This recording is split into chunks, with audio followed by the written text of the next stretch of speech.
poster of this account stated this: "I was walking along a narrow game trail when I saw something ahead of me that made me stop right in my tracks. At first, I thought it might be a bear, but the longer I looked, the less sense that made. This thing was standing upright, not on all fours, and it had to be at least 7 feet tall. Its whole body was covered in dark, shaggy hair that looked almost black in the shadows. What caught my attention most were the arms. They were way too long for a person, hanging down almost to its knees. It just stood there at the edge of the clearing, not moving much, like it was waiting. After a second or two, it turned its head, and I could tell it was looking right in my direction. I can't say for sure if it saw me or if it noticed the camera I had, but it definitely felt like it knew I was there. The way it was standing wasn't exactly threatening, but it didn't feel calm either. It was more like it was sizing things up, trying to decide what to do next. Everything around me had gone quiet. No birds, no movement, nothing. It was just me and this figure, locked on each other across the clearing. After a few seconds, it shifted slightly, then stepped backward into the trees and was gone. It moved smooth and easy, not stumbling or crashing through the brush, like you'd expect from something so big. And then the forest felt normal again, like nothing had happened. I just stood there, trying to process what I'd seen. It wasn't like spotting a deer or a bear. It felt like I'd caught a glimpse of something that wasn't meant to be noticed. A large, bulky figure was observed moving in stride alongside an open stream within a wooded area in Washington state. The subject appeared covered in dark hair from head to toe, with a noticeably broad frame and long arms proportionally greater than those of a human. Its gait was upright and steady, each step covering significant ground with minimal apparent effort. The figure maintained a consistent pace, parallel to the water's edge, seemingly following the stream through the trees. Its outline contrasted clearly against the lighter background of the water, making its form and movement distinguishable.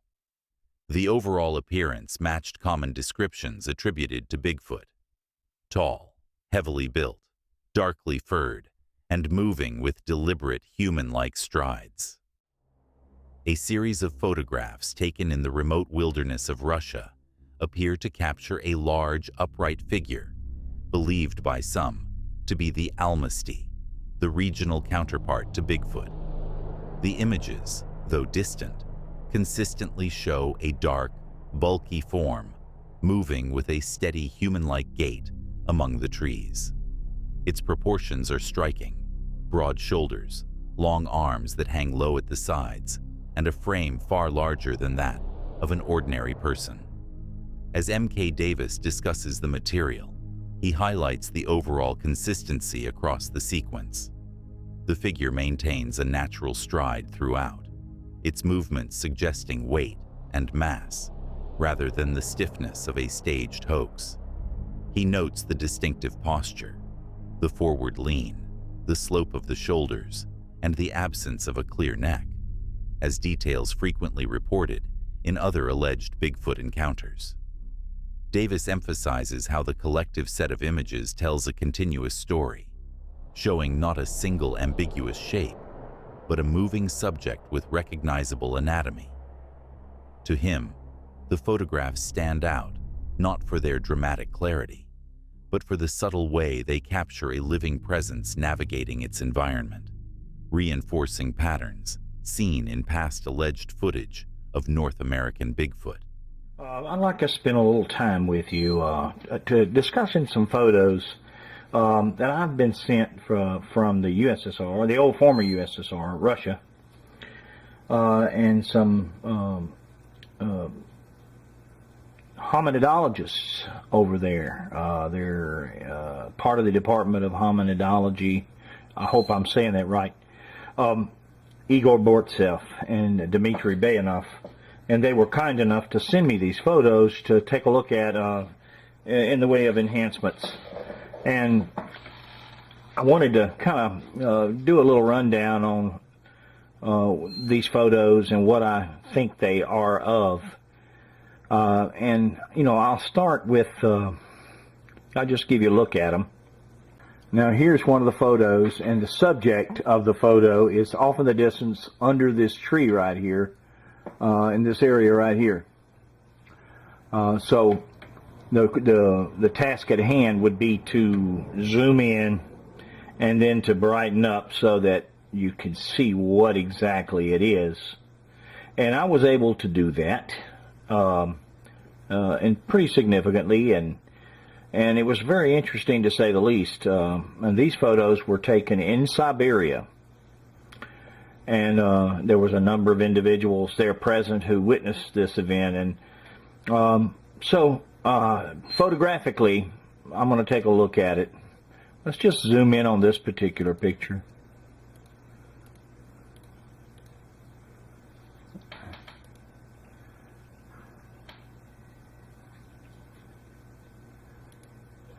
Now there's the subject, if you can spot him there, the hair, the fur, or whatever you want to call that, right in this area right here, and it's kind of down beneath the tree, hunkered down.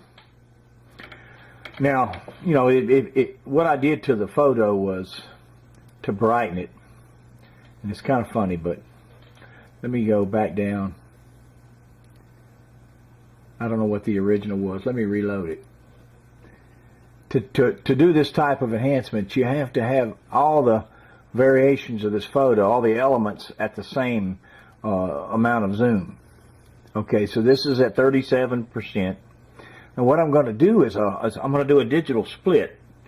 Now, you know, filtration has always been used in photography to enhance, and you have various reasons to filter something.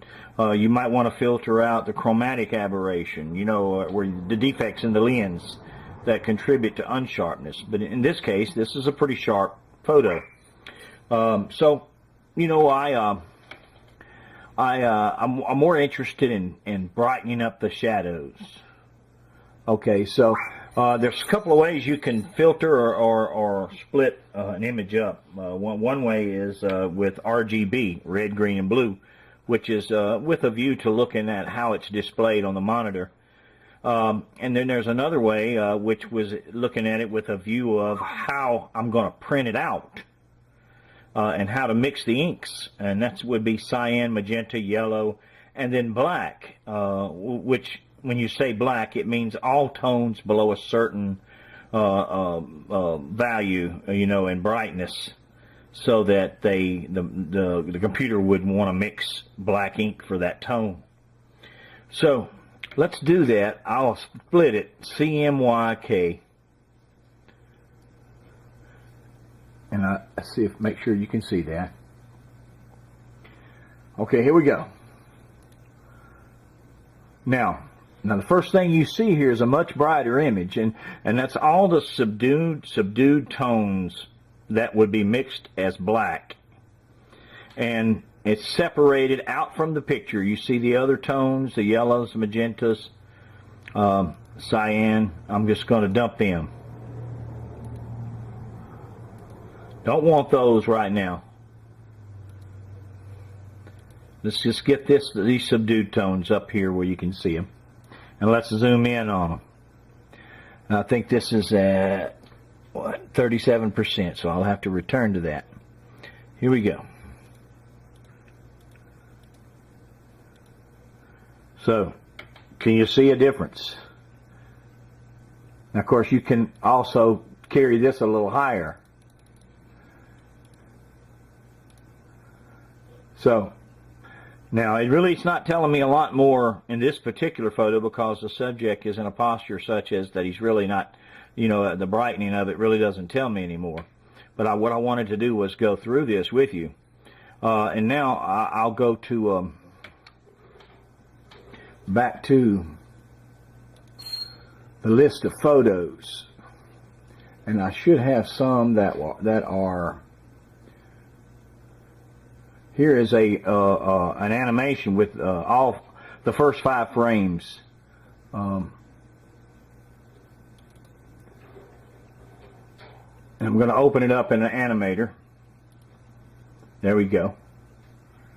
And you'll see this individual, there he is right there, in 5 different shots, and these people took photos in rapid succession. So I was able to make a little movie out of it, and I was able to brighten it up, and you see what a tremendous difference it made. Okay.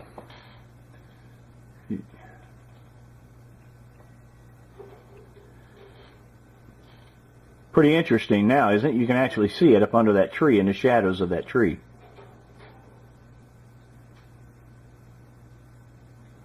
And you know what kind of fascinated me about it?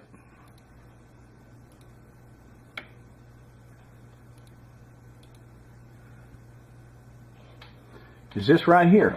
We'll just kind of zoom in on it.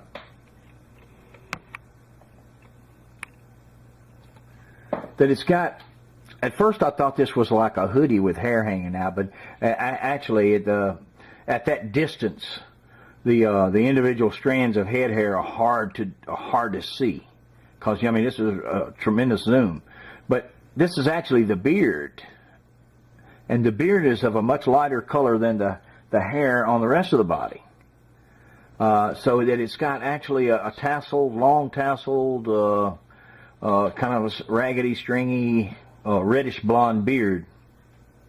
Now let's just go back to our enhancement program, and I'm going to go take a different frame, and this will be frame number 2. Okay. Yeah, this is the one. And if you look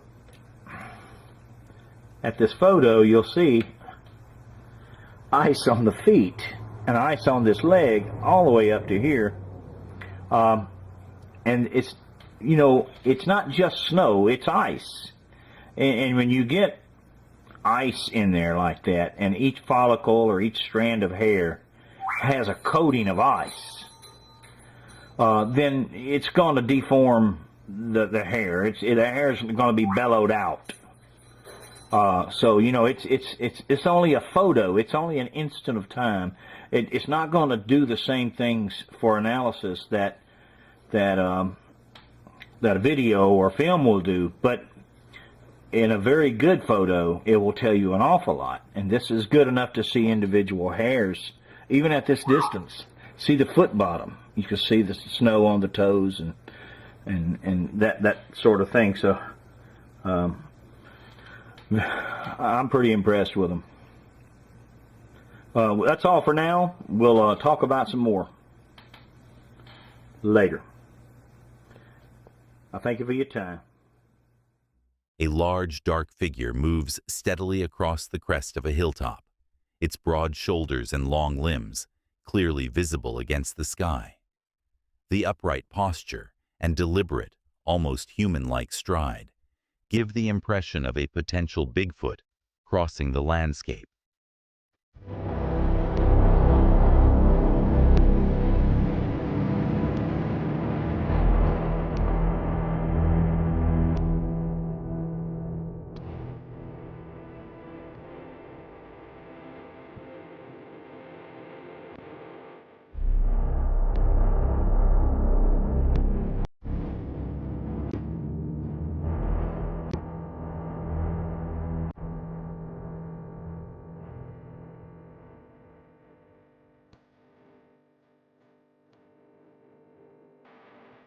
A dark, bulky figure is moving across a shallow stream on what appears to be all fours, though the last limb is hidden from view by the water and foliage.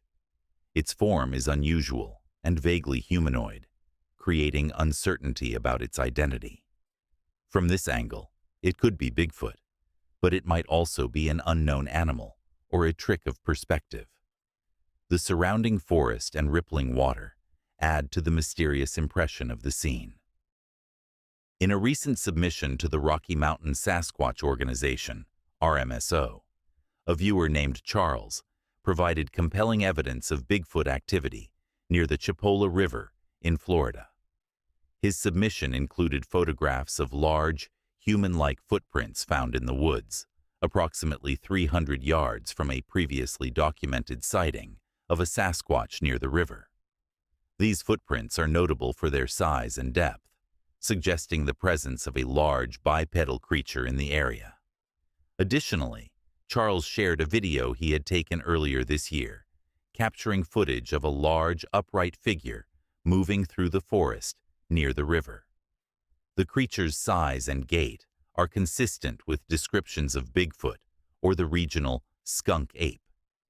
The video has been analyzed by RMSO investigators, who noted the figure's deliberate movements and the surrounding environment's dense vegetation, characteristic of the Florida Panhandle's natural landscape. The combination of footprint evidence and video footage has sparked discussions among cryptozoologists and enthusiasts, with some considering it as potential evidence supporting the existence of Bigfoot or similar creatures in the southeastern United States. However, as with many such claims, skepticism remains, and further investigation and analysis would be necessary to draw definitive conclusions. So, is this the creature that could have made these tracks?